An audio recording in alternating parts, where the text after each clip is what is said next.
I wasn't ready to leave this program, all that we built, going into year 3 with Coach Venables. I wasn't ready to leave just yet. Can you talk about just the last week of thinking you might leave and then saying you're going to come back? Like, take us through that process. Yeah, it was a headache, man. It was probably one of the most stressful weeks of my life. I was pretty much like fully committed to, they already cleaned out my locker, everything was ready to go. And, Coach V called me on Friday, really just, sat down and talked it through with him again. And like I said before, just didn't feel like I was ready to leave yet. Didn't want to rush that. You never have this time to go back to college. I really just want to finish out my senior year, and everything comes with that. How tough was that? How much you love Coach Venables? How much did that conversation have to do with you with that? I mean, quite a bit. Coach V's, invested so much into me. He's given me so much. I think it's the least I can do is come back for one more season. How tough was that first conversation you had with him when you told him that you were thinking about leaving? I mean, when I first talked to him, I told him I was fully decided. If you're talking to Coach V, you can't really have any doubt because he's going to talk to you for hours and try and convince you to stay. So I knew when I called him that first time I had to be 100% committed. And, he gave me his fuel, and I said, look, Coach, this was best for my family. And, he had my back 100%. He's like, if that's really what you think, I'm going to support you no matter what. You've done so much for this university. You've given so much to the University of Oklahoma. And, obviously that didn't stick. So we talked again, and, it was on his mind. He wanted to reach back out, and I'm glad he did. When you're going through that process, what kind of draft feedback did you get back? I mean, I haven't got my grade back. It wasn't really about where I was going to get drafted. I know I can compete at that level. If it was for money, I would have left, man. But I love the university. It's much more money, man. It was all about being with my guys, being with the team, putting on that jersey one more time. Go ahead. How much did this opportunity to play in the SEC for you and get that on your belt kind of play into that decision too? I mean, quite a bit. We're going to be playing against the best, man. I'm excited for that, man. All those games that I can't wait to get announced Wednesday. I'm excited for that, man. Looking forward to it. Talk about the social media posts with Boz. I know you and Brian have become very close. He's talked about how much he really enjoys watching you play and how he's gotten to know you and everything. Talk about that video and how it got put together and how much fun that had to be for you. Yeah, that video was in the works for a while. It was going to be late season Bud Kiss campaign, but obviously we had to reuse some footage, so we took advantage of that. For everyone that was saying that I took the weekend to shoot that video is not true. The weekend was very tough for me. I was, kind of locked up in my room, just had the phone down, just thinking and praying. But, Boz has been amazing, man. Just for him to go out, and we shot that video, and it was a great experience, everything that has going into it. I got some cool pics I'm finna release right after this, so it was a great experience. Yeah, that's Barry's fur coat, though, right? Mm-hmm. Yeah, that was. There's some lore behind that jacket. It was the same fur coat, the mink fur coat that Barry Switzer wore when he recruited the Boz, went to his high school, and yelled at him. So the Boz had to make a few phone calls, and it's a nice jacket. I might have to get myself one. Do you have to give it back immediately? Yeah, I couldn't keep it. Took a few pictures, and he made sure he was that was coming back with him. Is the Corvette part of the deal? Do you get it? The Corvette was not part of the deal. Hey, but I'll start putting money in the bank to maybe get one day. When Billy made his announcement, did that play anything into your decision at all? 200%.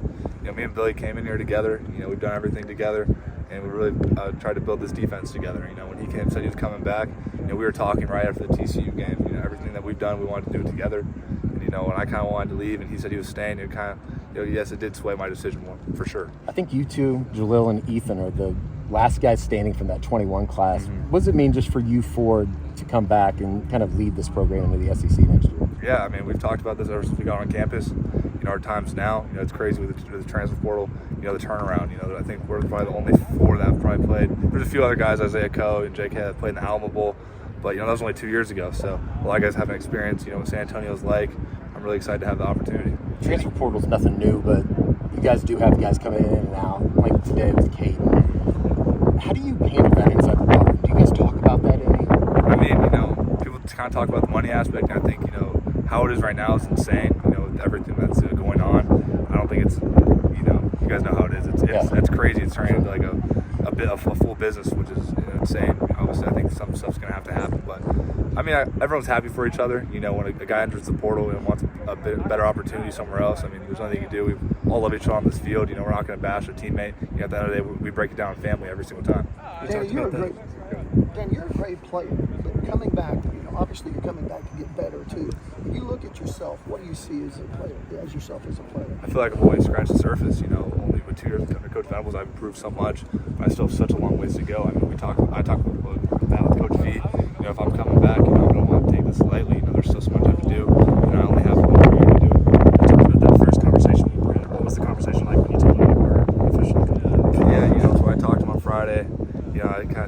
that decision. And then my dad talked to him first on, I think, Sunday night. And, obviously Coach Vaughn was very ecstatic. And then he called me back like 10 minutes later, said he had chill bumps for a while. And, it was very, very easy. That was probably an easier conversation we've had. And then I told Coach Roof after I released the video, because happy birthday to him, he turned 60.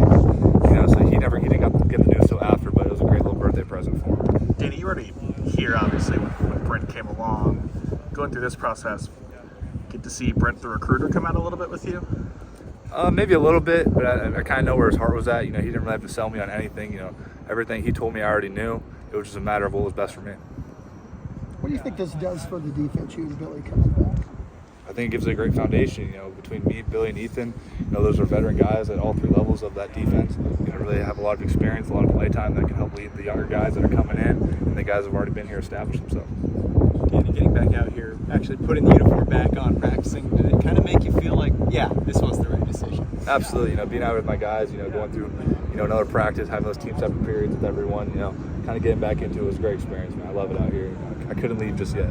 Hey, did the equipment guys have your stuff in the back room somewhere? Did they have it when you told them to put it back? Well, I came into my locker room after my final, and I see my katana just in the middle of the floor, and I was like, what is this thing? This stays in my locker.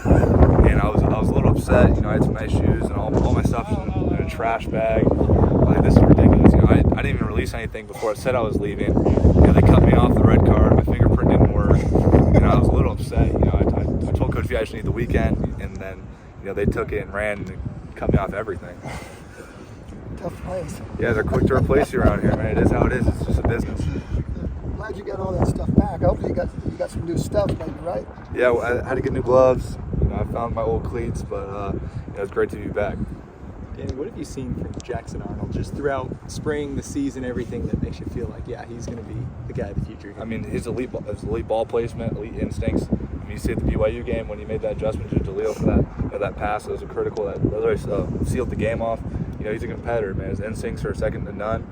And he's a great player. We already know what he does. We've seen the film. He's a great leader. He's going to step into that role starting, with this bowl game, which is a great opportunity for him. There's no one better that'd like to lead this team. And he's ready? Absolutely. I know it's the offensive side of the ball, but with Joe John seeing an elevated role, with Central Trail seeing an elevated role, what has been maybe your reaction with that? Extremely happy. I haven't really seen too much of Coach Seth Luttrell, but I know Joe John. He's always coached me in special teams. He's a great coach, great leader, great family man, and there's no one better I'd see for that role. Danny, leadership is such a big deal. You and Billy being back and Ethan on defense, that sets that up. It's going to be all new on the offensive side. You worried about that, or do you feel like Jackson would just step into that role, or somebody else? Jackson, like I said before, he's a great leader. He's going to fit right in. I think he can lead even better than Dylan did. Just who he is. What do you think of Sooner Nation's reaction to your video and how much they were just eating it up? I kind of knew I was going to get a pretty good response. I kind of had to throw a little smoke screen out there with the locker, which was genuine. I saw my locker getting cleaned out. I was a little sad. And I was listening to the ref, and I was like, he literally said, like, I know he's sitting back and laughing, which I was. You guys fell for the bait just how I wanted it. So I kind of got you guys on that.